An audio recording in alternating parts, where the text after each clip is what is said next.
नमस्कार, मैं हूं मनोज बनू। नमस्कार, मैं हूं आपके साथ शुभ्रा सुमन। हाथरस कांड को लेकर सत्ता के गलियारों से लेकर हर शहर, हर गांव में इंसाफ की मांग हो रही है। आवाजें बुलंद की जा रही हैं। हाथरस में एक बेटी की गैंगरेप के बाद मौत हो गई, लेकिन मौत के बाद भी उसे जलील किया गया। अंतिम संस्कार का उसका आखिरी हक भी छीन लिया। देर रात 2:30 बजे के करीब जबरन पीड़िता का अंतिम संस्कार कराने पर पुलिस पर सवाल उठ रहे हैं। उधर बलरामपुर में भी हाथरस जैसी दरिंदगी हुई है, जहां कॉलेज जा रही छात्रा को अगवा कर गैंगरेप किया गया। पीड़िता का कल रात अंतिम संस्कार कर दिया गया। उधर आजमगढ़ में पड़ोसी ने 8 साल की बच्ची से रेप किया, तो बागपत में रेप पीड़िता ने जहर पीकर खुदकुशी करने की कोशिश की। यत्र नार्यस्तु पूज्यन्ते रमन्ते तत्र देवता, यानी जहां नारी की पूजा होती है वहां देवताओं का वास होता है, यही कहते हैं ना हम। लेकिन अगर बेटियों के साथ यही सलूक होता रहा तो क्या अस्तित्व रह जाएगा हमारा, सोचिए। मांगे हैदराबाद मॉडल, बलरामपुर में भी निर्भया। आजमगढ़ की गुड़िया मांगे इंसाफ, बागपत में भी कलंक, सड़क पर कांग्रेस। 2020 के भारत की ऐसी दशा देखकर आंखें शर्म से झुक जाती हैं। शासन, प्रशासन और सत्ता की बातें बेमानी लगने लगती हैं। क्या भगत सिंह, राजगुरु, गांधी और नेहरू ने ऐसा ही भारत हमें विरासत में दिया था, जहां बहन और बेटियों की हैसियत एक मांस के टुकड़े से ज्यादा नहीं?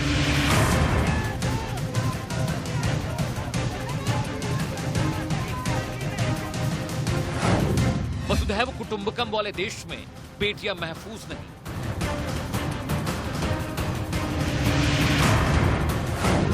हम मंगल पर पहुंचे, लेकिन बेटियों का मंगल नहीं।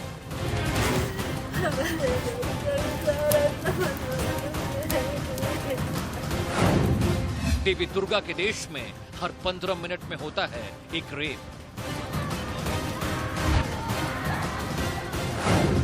निर्भया कांड के बाद भी नहीं जागी कोई सरकार।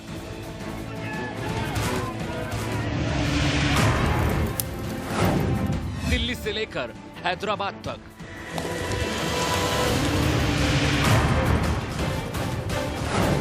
यूपी से लेकर राजस्थान तक, हर जगह हैवानियत की हदें पार। कब जागोगे सरकार?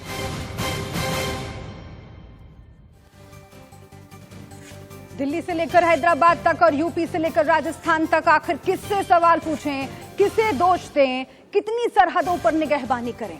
बीमार समाज की सड़ी हुई मानसिकता का कहीं कोई इलाज मिलता है क्या? वो राजपथ जहां देश का हर बड़ा फैसला होता है, वो इस वक्त बेटियों के चित्कार से गूंज रहा है। बिल्कुल, आप कहीं भी हों, आप किसी भी राज्य में हों, कोई भी भाषा बोलते हों, किसी भी धर्म का पालन करते हों, आपकी हमारी बहू बेटियां कहीं भी महफूज नहीं है। हाथरस की रेप पीड़िता को मरे अभी हफ्ता भी नहीं बीता, यूपी में रेप की खबरों से अखबार पट गए। हाथरस की घटना ने एक बार फिर से देश को झकझोर कर रख दिया है। हाथरस के अलावा उत्तर प्रदेश के बलरामपुर, बुलंदशहर, बागपत और आजमगढ़ में भी लड़कियों के साथ हुई दरिंदगी की घटनाओं ने यूपी पुलिस के काम करने के तरीकों पर सवाल खड़े कर दिए हैं। क्या उत्तर प्रदेश अब बेटियों के लिए महफूज नहीं है? रिपोर्ट।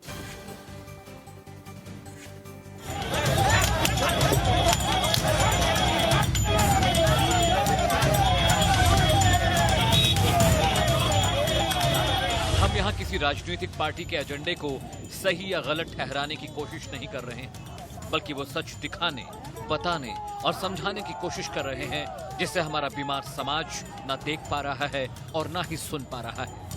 बस के 40 मिनट पे उसको दाह संस्कार कर दिया गया।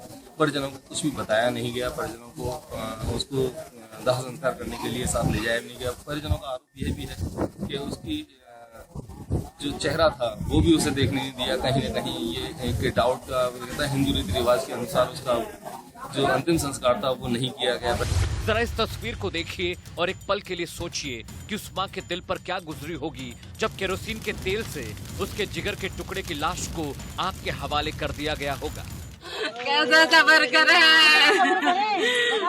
भैया। आज कल में इतनी हिम्मत है, मैं झोली में कोई भीग जा सके तो कोई माँ को लाल है। हाथरस जैसा हादसा अब जैसे आम हो गया है। हाथरस पीड़िता की लाश को जले अभी 24 घंटे भी नहीं हुए थे, उससे पहले ही बलरामपुर में ऐसा ही एक हादसा पेश आया। रेप के बाद युवती की मौत, गैंग रेप के 15 दिन बाद मौत, युवती से दुष्कर्म, गुड़िया मांगे इंसाफ, बागपत में भी कलंक। अब इन 5 शहरों को मैप पर देखिए, इनकी दूरी ज्यादा नहीं है। हाथरस की घटना पर एसपी विक्रांत वीर क्या कह रहे हैं, अब वो सुन लीजिए। कानून व्यवस्था की दृष्टि, जैसा अस्पताल के पास भी आपने देखा कि कानून व्यवस्था की स्थिति वहाँ भी बिगड़ने के चांसेस थे। इन सब को देखते हुए तथा ये भी बात थी कि पोस्टमार्टम के बाद काफ़ी समय हो गया था, इन सब को बातों को देखते हुए उनके पिता, पीड़िता के पिता और भाई आदि सबसे संबंधियों से बातचीत की गई, उनसे रिक्वेस्ट भी किया गया, तो वो एग्री हो गए थे कि शव का अंतिम संस्कार रात को ही किया जाएगा। यूपी में बेटियों के साथ जो हो रहा है वो तकलीफ देता है, लेकिन सबसे बुरा ये लगा कि जब पीएम मोदी ने सीएम योगी आदित्यनाथ को फोन किया, तब जाकर उन्होंने हाथरस पीड़िता के परिवार का हालचाल जाना। हाथरस कांड पर कांग्रेस नेता रणदीप सुरजेवाला और महाराष्ट्र के गृह मंत्री अनिल देशमुख ने भी उन्हें आड़े हाथों लिया है। और जिस प्रकार से आदित्यनाथ सरकार में कानून व्यवस्था पूरी तरह से फेल है, उत्तर प्रदेश को अपराध प्रदेश बना दिया गया है। किसी भी मुख्यमंत्री को शर्म से डूबकर मर जाना चाहिए और इस्तीफा दे देना चाहिए। उत्तर प्रदेश के मुख्यमंत्री योगी आदित्यनाथ जी कई दिन से हम देख रहे थे, कई महीने से देख रहे थे कि दूसरे को सलाह दे रहे थे। मेरी उनको एक ही गुजारिश है कि उन्होंने अपने राज्य में देखना चाहिए जो जंगल राज उत्तर प्रदेश में है, उसके लिए, उसको रोकने के लिए उन्होंने सख्त कदम उठाना चाहिए। खराब मानसिकता, सड़े हुए संस्कार, सरहद, देशकाल और वेशभूषा नहीं देखते। आज बेटियां सिर्फ एक मांस का लोथड़ा नहीं जिसे मन चले जब चाहे नोच कर खा ले। कुछ मिनट पहले आपने राहुल और प्रियंका गांधी की एक तस्वीर देखी थी जिसमें वो हाथरस में हुए गैंग रेप पर सरकार की मुखालफत कर रहे थे। लेकिन राजस्थान में तो उन्हीं की सरकार है, वहां क्यों नहीं गए? वहां जाकर पीड़ित परिवार का हालचाल क्यों नहीं लिया? ये जो पॉलिटिक्स है ना, हम और आप इनका मेन्यू बन गए हैं। ये अपनी पसंद और नापसंद के हिसाब से रैलियां और विरोध करते हैं। कुछ ही देर में आपको राजस्थान के 12 ले चलेंगे और दिखाएंगे कि कांग्रेस शासित राज्य की पुलिस भी योगी सरकार की पुलिस से कम नहीं है। अमित सिंह के साथ ब्यूरो रिपोर्ट, इंडिया न्यूज।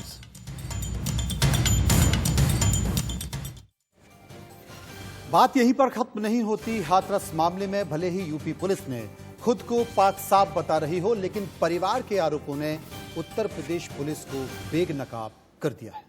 बिल्कुल, सबसे पहले ये जान लीजिए कि परिवार का क्या आरोप है। बेटी के साथ गैंग रेप हुआ, उसकी जीभ काट दी गई, ये परिवार के लोग हैं।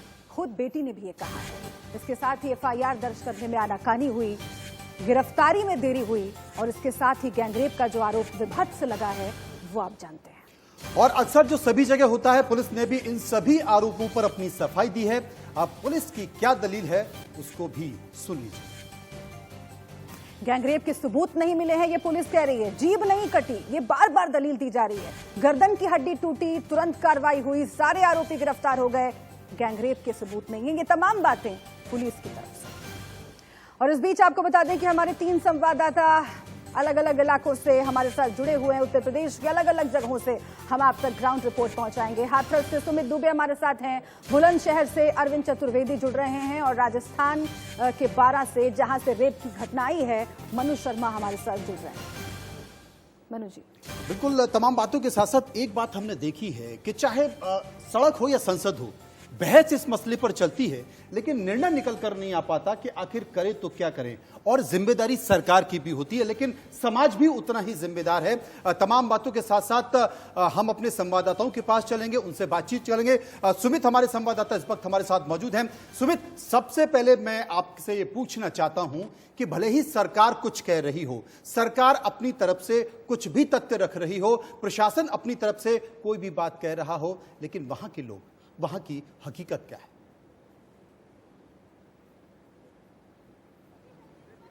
जी देखिए मनोज, सरकार की तरफ से सरकार अपनी तरफ से तथ्य रख रही है, आपने बिल्कुल सही कहा, अपने बचाव में रख रही है। जो भी सरकार के लॉजिक्स है या सरकार की जो थ्योरी है या पुलिस की जो थ्योरी है इस पूरे वाकये को लेकर, उसको लेकर वो अपने तथ्य रख रहे हैं। लेकिन एक जो बड़ी बात है वो ये है कि अगर सरकार अपने तथ्यों को लेकर इतनी मजबूत है या प्रशासन मजबूत है, तो फिर मीडिया को क्यों रोका जा रहा है, मीडिया को उस गाँव में जाने से क्यों प्रतिबंधित किया गया है। आज सुबह से ही मनोज हम लोग यहाँ पर खड़े हुए हैं, इस गांव तक जाने की जो सड़क है उसके बाहर बैरिकेडिंग कर दी गई है और एक भी मीडिया कर्मी को, एक भी पत्रकार को गांव में नहीं जाने दिया गया। अब से थोड़ी देर पहले ही उसके जो पीड़ित लड़की थी उसके पिता का एक वीडियो हमारे पास आया है जिसमें वो कह रहे हैं कि हमें मीडिया से हम बात करना चाहते हैं, हमारी आवाज़ को दबाया गया है। और जो SIT जिसकी घोषणा की है योगी आदित्यनाथ मुख्यमंत्री ने, जो आज जांच भी करने पहुंची थी, उसकी जांच से उन्होंने अपना असंतोष भी जताया और वो चाहते हैं कि CBI इस पूरे मामले की जांच करे। तो ये लेटेस्ट जो बयान हमें मिला है उसके पिता का, पीड़ित लड़की के पिता का, वो ये मिला है। इसका मतलब है साफ साफ है कि आज पूरे दिन उनके पूरे परिवार का कोई भी सदस्य मीडिया से बात नहीं कर सका। इस बीच एक वीडियो भी आया जिसमें हाथरस के DM साफ साफ दिख रहे थे कि उनके परिवार को समझा रहे थे कि मीडिया से बात मत करो, ये लोग आज हैं कल नहीं रहेंगे, इसके बाद हम ही काम आएंगे। तो इन सब बातों से एक सीधा स्पष्ट बिल्कुल बहुत शर्मनाक है, बहुत शर्मनाक है पुलिस का जो रवैया इस पूरे मामले में सामने आ रहा है। और एक के बाद एक जो वीडियोस सामने आ रहे हैं वो हम देख रहे हैं और हाथरस के DM की जो बात है वो पूरा देश सुन रहा है और पूछ रहा है कि क्या पुलिस का यही काम है। हम सीधा लखनऊ चलते हैं जहां पर अरविंद हमारे साथ जुड़े हुए हैं। अरविंद, लखनऊ पर निगाहें सबकी टिकी हुई हैं क्योंकि राजनीति को इस पर बौखलाना चाहिए और राजनीति हिल गई है। राजनीति में जो भूचाल आया हुआ है वो हम देख रहे हैं। लखनऊ में क्या स्थिति है? उत्तर प्रदेश के जो अलग अलग इलाकों से एक के बाद एक रेप की वारदातें सामने आ रही हैं और पुलिस का उस पर रवैया।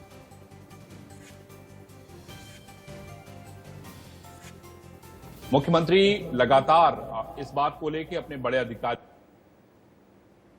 से वहां पे चूक हो गई है, क्योंकि ये भी मैं आपको बता दूं कि उपचुनाव की घोषणा हो गई है। माफ कीजिएगा, 7 सीटों पे आने वाले समय में उपचुनाव होने वाले हैं और उसमें पहली बार बहुजन समाज पार्टी भी अपनी किस्मत को आजमाने जा रही है। ये पश्चिम में भी उपचुनाव हो रहा है। मैं आपको जरा सा ये समीकरण बताना बेहद जरूरी है क्योंकि ये सारी चीजें जो हो रही है, सरकार कहीं ना कहीं दबाव में है, इससे भी इनकार नहीं किया जा सकता। सरकार को आंकड़े जारी करने पड़ रहे हैं, लोगों को ये बताना पड़ रहा है कि पूरे जो परसेंटेज है वो कितना है।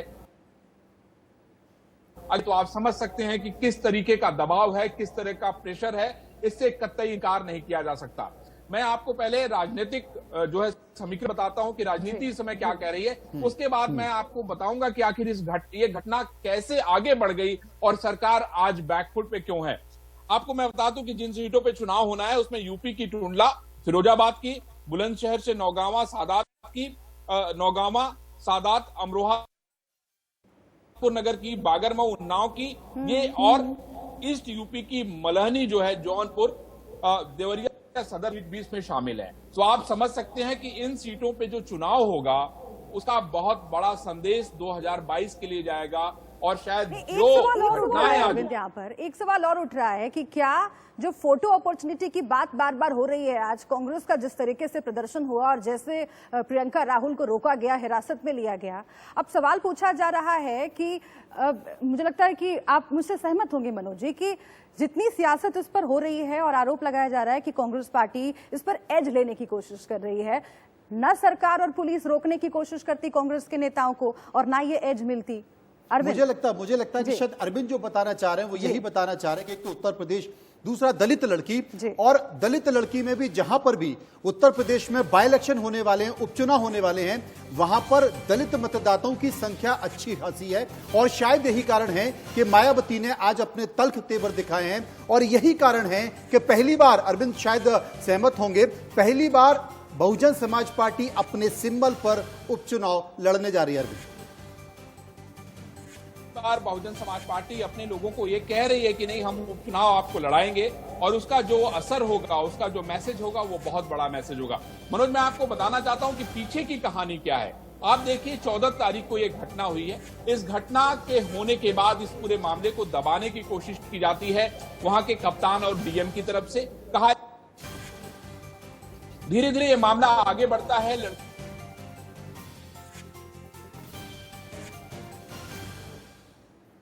समझाने की कोशिश की जाती है कि ये आपसी विवाद है, उसके बाद जब पूरा मामला इनके हाथ से निकलने लगता है, लड़की को सफदरजंग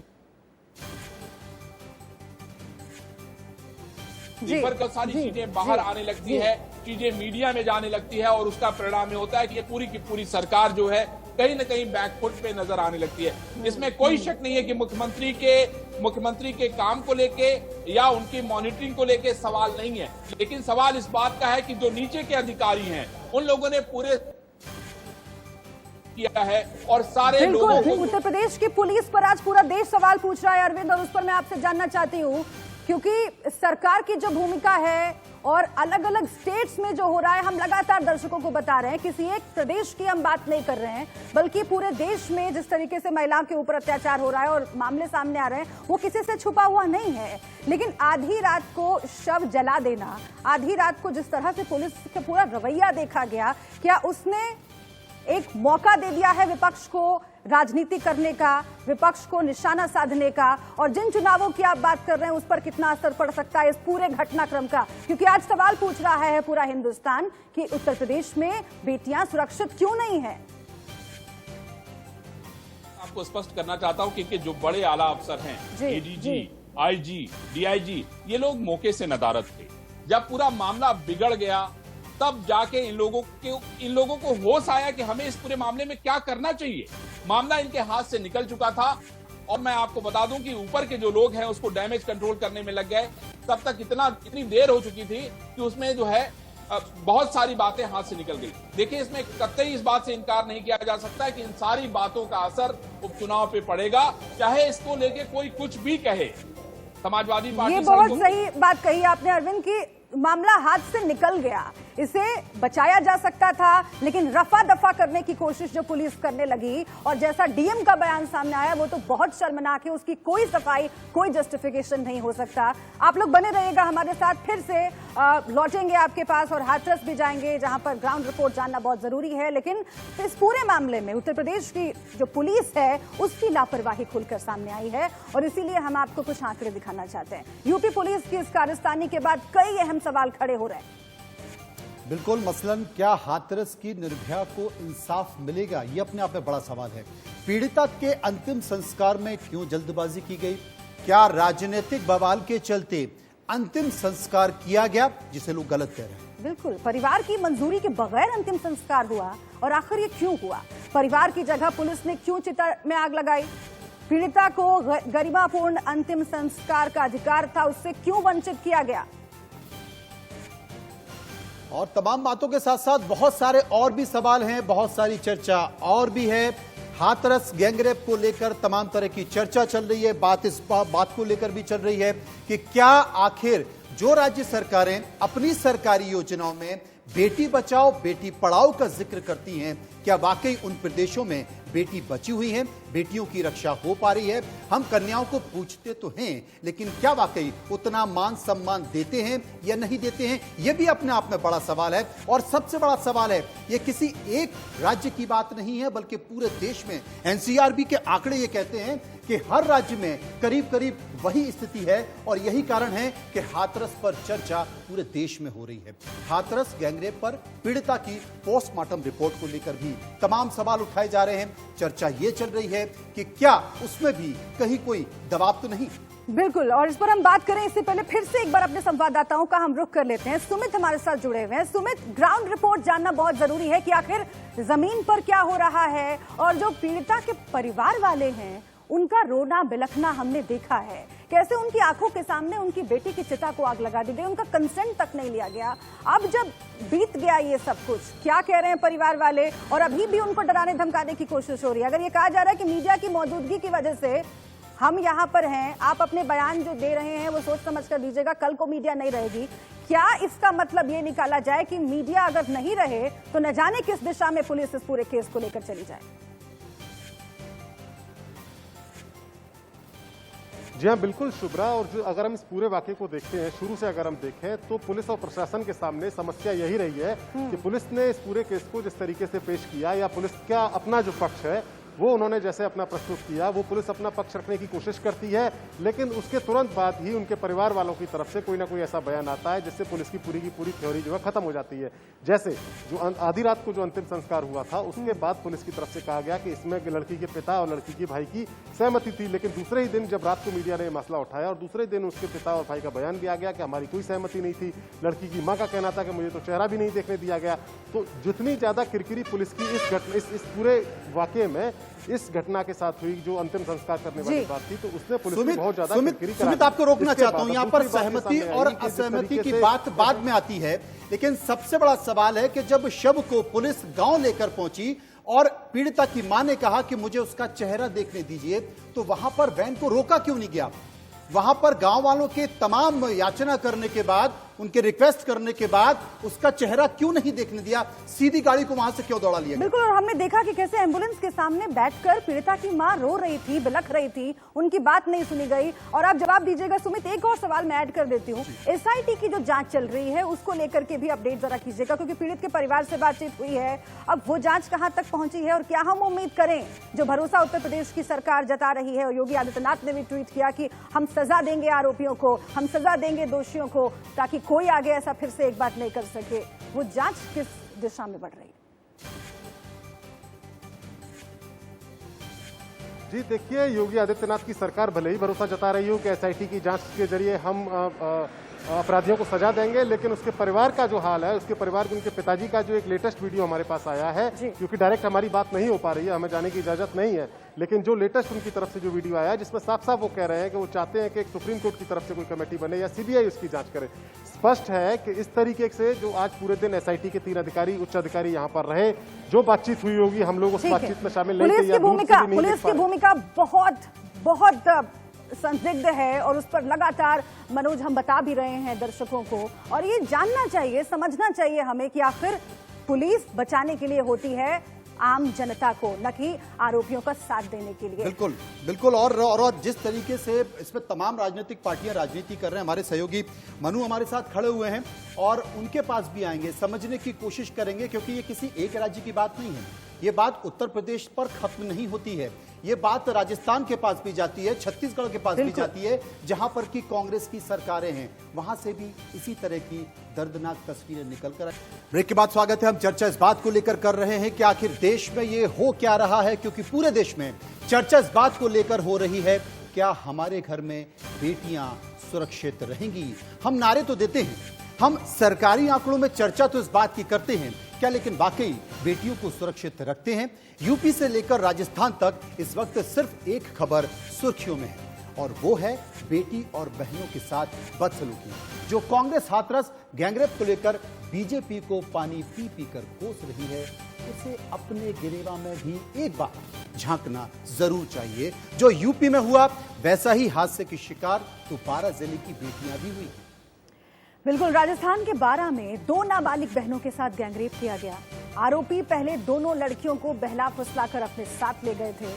3 दिन तक अलग अलग शहरों में लेकर जाकर उनके साथ बदसलूकी करते हैं। हैरान करने वाली बात है कि गहलोत सरकार की पुलिस ने एक आरोपी को थाने से ही छोड़ दिया, यानी ना मुकदमा ना लिखा पड़ी, बस फैसला ऑन द स्पॉट। यूपी की तरह ही राजस्थान में भी कानून का मजाक बन गया है।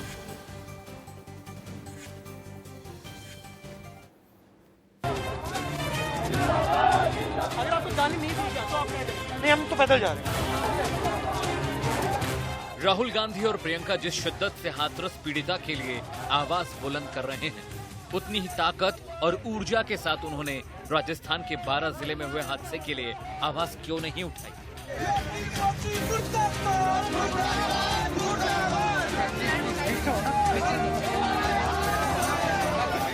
12 में 18 सितंबर की रात 2 नाबालिग लड़कियां अपने घर से गायब हो गईं। 19 सितंबर को उनके पिता ने पड़ोस में रहने वाले 2 परिचित लड़कों पर लड़कियों को भगाने का मुकदमा दर्ज करवाया। शिकायत के 2 दिन बाद दोनों लड़कियां अपने घर पहुंची।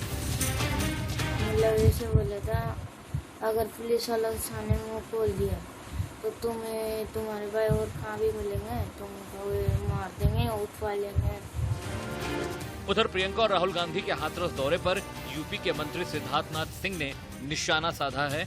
उन्होंने कहा कि यूपी में महिलाओं के खिलाफ अपराध में 38% की कमी आई है। 2016 की तुलना में 2020 में महिलाओं के ऊपर जो बलात्कार हुआ है वो 38.5% गिरा है। जो महिलाओं के ऊपर अपराध होता था वो 36% गिरावट आई है 2016 और 2020 में। तो इसलिए उत्तर प्रदेश के अंदर कठोर कार्रवाई हो रही है कानून व्यवस्था को दुरुस्त करने के लिए। बारां की रहने वाली दोनों लड़कियों ने आरोप लगाया कि झांसा देकर 2 लड़के उन्हें अपने साथ कोटा ले गए, फिर जयपुर और उसके बाद अजमेर। उनके साथ लगातार रेप किया गया। हालांकि जिले के पुलिस अधीक्षक रवि सबरवाल का कहना है कि हमने इन लड़कियों को बरामद कर मजिस्ट्रेट के सामने पेश किया था, जहां पर मजिस्ट्रेट के सामने 164 के बयान में इन्होंने रेप जैसी कोई बात नहीं कही थी। ऐसे में बड़ा सवाल, क्या पीड़ित लड़कियां झूठ बोल रही हैं? पुलिस ने आरोपी को थाने से ही क्यों छोड़ दिया? पुलिस ने लड़कियों का मेडिकल क्यों नहीं कराया? तो देखिए, राज्यों का नाम बदलते जाइएगा, सरकारें बदलती जाएंगी, लेकिन हालात नहीं बदलेंगे। और इसलिए हम कह रहे हैं कि आज पूरे हिंदुस्तान में हर राज्य में जहां जिस पार्टी की सरकार है उनसे पूछने की जरूरत है कि आखिर बेटियां कब सुरक्षित होंगी। और इसीलिए हमने बात हाथरस की, बुलंदशहर की, हमने बात आजमगढ़ की, हम बात बारां की भी करेंगे। हम सीधा रुख कर लेते हैं तमाम संवाददाताओं का। हाथरस से हमारे साथ सुमित दुबे जुड़े हुए हैं, बुलंदशहर से अरविंद चतुर्वेदी हमारे साथ जुड़े हुए हैं, और इसके साथ ही लखनऊ से माफ कीजिए अरविंद चतुर्वेदी जुड़े हुए हैं, और इसके साथ ही राजस्थान से हमारे साथ हमारे संपादक मनु शर्मा जुड़े हुए हैं। मनु जी, मैं आपके पास आती हूँ, और बहुत महत्वपूर्ण है ये समझना कि हाथरस में जो हो रहा है और बारां में जो हो रहा है, आखिर कैसे न कहा जाए कि सरकार चाहे किसी भी पार्टी की हो, बेटियों को सुरक्षा दिलाने में नाकाम रहती है। क्योंकि इधर एडीजी लॉ एंड ऑर्डर है उत्तर प्रदेश के, वो कह देते हैं कि भाई गैंगरेप हुआ ही नहीं है, और इधर मुख्यमंत्री का ट्वीट, अशोक गहलोत का जो ट्वीट आता है वो हम देखते हैं, और उसमें सीधे कहा जाता है कि लड़कियां अपनी मर्जी से गई थी, आरोपी भी नाबालिग हैं, लड़कियां भी नाबालिग हैं। इसका क्या मतलब है कि अगर मर्जी से कोई लड़की जाती है तो क्या उसका रेप हो जाना चाहिए? आखिर इस तरह की जो घटनाएं आ रही है, इस तरह की जो बातें आ रही है, उसका क्या जवाब सरकार के पास है, और राजस्थान में क्या चल रहा है? मनोज,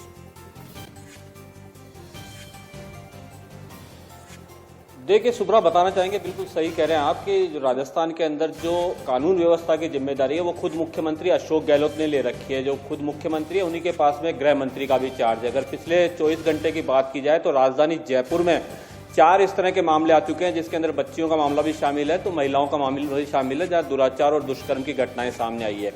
ये बात बिल्कुल सही है कि राजस्थान के अंदर जो बारां की जो घटना हुई है, इसके अंदर पुलिस की कहीं ना कहीं लापरवाही सामने आ रही है, क्योंकि एक तो आरोपियों को छोड़ दिया गया। दूसरी बात, आज अभी जो शाम को लेटेस्ट अपडेट इस मामले में मिला है कि जब दबाव बढ़ा है सरकार के ऊपर, पुलिस प्रशासन के दबाव बढ़ा है, तो उसके बाद में अब इस मामले की जांच डीएसपी राजेश शर्मा को सौंपी गई है। 164 जो आईपीसी की धारा है उसके तहत जो बयान लिए गए थे उनको वापस से डीएसपी को कहा गया है कि दोबारा से बयान दर्ज किए जाएं। यानी कहीं न कहीं पहले पुलिस का कहीं दबाव था, आरोपियों ने कहीं धमकाने की कोशिश की, जिसके चलते बच्चियों ने अपने बयान बदले। अब दोबारा से जब प्रशासन के ऊपर दबाव बढ़ रहा है, हाथरस की घटना हुई, चारों तरफ पूरे देश के अंदर इस तरह का माहौल रहा है, उसके बाद में अब सरकार चेती है, यहाँ भी पुलिस चेती है, उसके बाद में दोबारा से जांच की जा रही है इस मामले की, और अब क्या बयान दोबारा से दर्ज किए जाते हैं वो देखने वाली बात होगी। लेकिन यह बात बिल्कुल सही है कि राजस्थान भी इससे अछूता नहीं है। इससे पहले अलवर की घटना जो पूरे देश के अंदर चर्चित रही थी, जो वीडियो वायरल करके और जो दुष्कर्म की घटना की गई थी, जिसके बाद में खुद राहुल गांधी को वहां पर आना पड़ा था, और वहां पर पहुंच करके अशोक गहलोत, मनु जी, जो सबसे बड़ा संकट है वो इस बात का है कि तमाम जो राजनेता हैं वो ये देखते हैं कि अगर राजस्थान की बात करें तो राजस्थान का राजनेता, अगर राजस्थान में कोई बलात्कार हुआ है, राजस्थान में कोई हैवानियत हुई है, तो राजस्थान का नेता ये कहता है कि मेरे यहाँ का बलात्कार आपके यहाँ के बलात्कार से छोटा है, मेरे यहाँ की हैवानियत आपके यहाँ की हैवानियत से छोटी है। यह सबसे बड़ा संकट है। यही बात उत्तर प्रदेश में देखी जा रही है, क्योंकि उत्तर प्रदेश के बीजेपी के नेता, सरकार में बैठे लोग, वो कांग्रेस शासित राज्यों पर सवाल उठा रहे हैं। कांग्रेस शासित राज्यों में बैठे लोग वो बीजेपी शासित राज्यों में सवाल उठा रहे हैं। राहुल गांधी ने क्या कभी यह सोचने की कोशिश की कि क्या यह ऐसा विषय है जिस पर राजनीति की जाए, या वाकई इस पर सोचने समझने की जरूरत है? जितनी जिम्मेदार सरकार है उतनी जिम्मेदार समाज भी। बिल्कुल।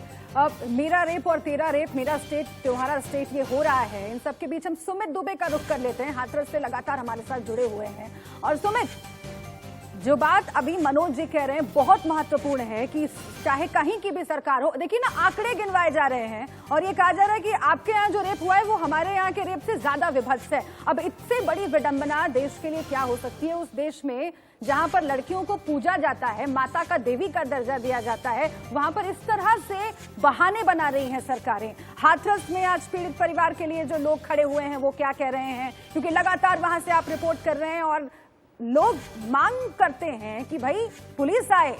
एक तो छेड़खानी के आरोप में पहले, छेड़खानी की धाराओं में पहले केस दर्ज कर दिया गया, रेप की धाराएं तो बाद में लगाई गई। शुरुआत से ही पुलिस के रवैये पर सवाल है। अब क्या कह रहे हैं, क्या मांगे हैं वहां पर सरकार, वहां पर लोगों की?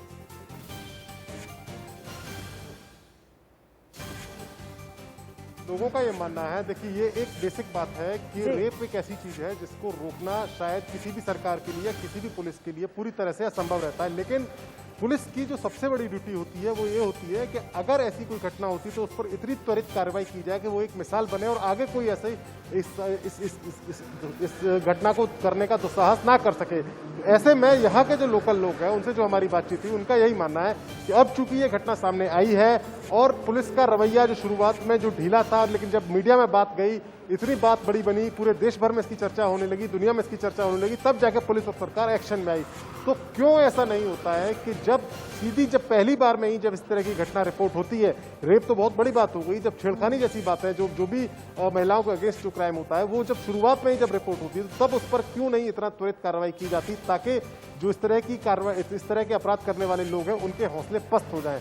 ये एक बात सोच यहाँ के लोगों के मन में है। दूसरी बात यह है कि लोग चाहते हैं कि पूरा मामला फास्ट ट्रैक कोर्ट में जाए ताकि जल्दी से जल्दी इस पूरे मामले में न्याय मिल सके। सुमित हमारे साथ है। सुमित, वाकई आपने ठीक कहा कि प्रशासन ने, सरकार ने कहा है कि ये मामला फास्ट ट्रैक कोर्ट में जाए, लेकिन अरविंद मैं आपसे पूछना चाहता हूं, क्योंकि सिद्धार्थनाथ सिंह इस बात का जिक्र कर रहे थे कि हमारे उत्तर प्रदेश में, हमारी सरकार में महिलाओं पर अत्याचार कम हुए हैं, रेप की घटनाएं कम हुए हैं, लेकिन ये बात भी किसी से छुपी नहीं है कि पुलिस और प्रशासन, खासकर थानों में जो शिकायतें हैं वो दर्ज नहीं की जाती हैं। कोशिश की जाती है कि एफआईआर ना दर्ज की जाए और यही कारण है कि आंकड़े बढ़ नहीं पाते। लेकिन क्या मेरा सवाल आपसे यह है कि क्या ये विषय उत्तर प्रदेश के उपचुनाव तक जाएगा, क्या उस पर असर करेगा, क्या वाकई राजनीतिक पार्टियां इसे मुद्दा बनाने में सफल हो पाएंगी? कल जिस तरीके से लड़की की लाश को जला दिया गया पेट्रोल डाल के, और उसके बाद जो कुछ हुआ वो किसी से छुपा नहीं है। उसके बाद आप देखिए, लड़की की मां ने आरोप लगाया कि जो लोग इसमें शामिल है उनके परिवार की तरफ से हम लोगों को धमकियां दी जा रही है। डीएम की बातों को आपने बड़े ध्यान से सुना और मैं समझता हूं कि पूरे देश ने बड़े ध्यान से सुना। तो मैं आपको यह स्पष्ट करना चाहता हूं कि सरकार की तरफ से जो लोग इस काम को मैनेज करने में लगाए गए थे वो पूरी तरीके से विफल रहे। वहां पर जो लोकल प्रशासन है वो पूरी तरीके से फेल है। वहां पे जो अफसर बिठाए गए हैं, चाहे एडीजी हो, चाहे आईजी हो, चाहे डीआईजी हो, वो पूरी तरीके से फेल हैं। और मैं आपको बताना चाहता हूं कि और डीएम के खिलाफ कार्रवाई हो जानी चाहिए थी और अभी तक इस पूरे मामले में कार्रवाई नहीं हुई।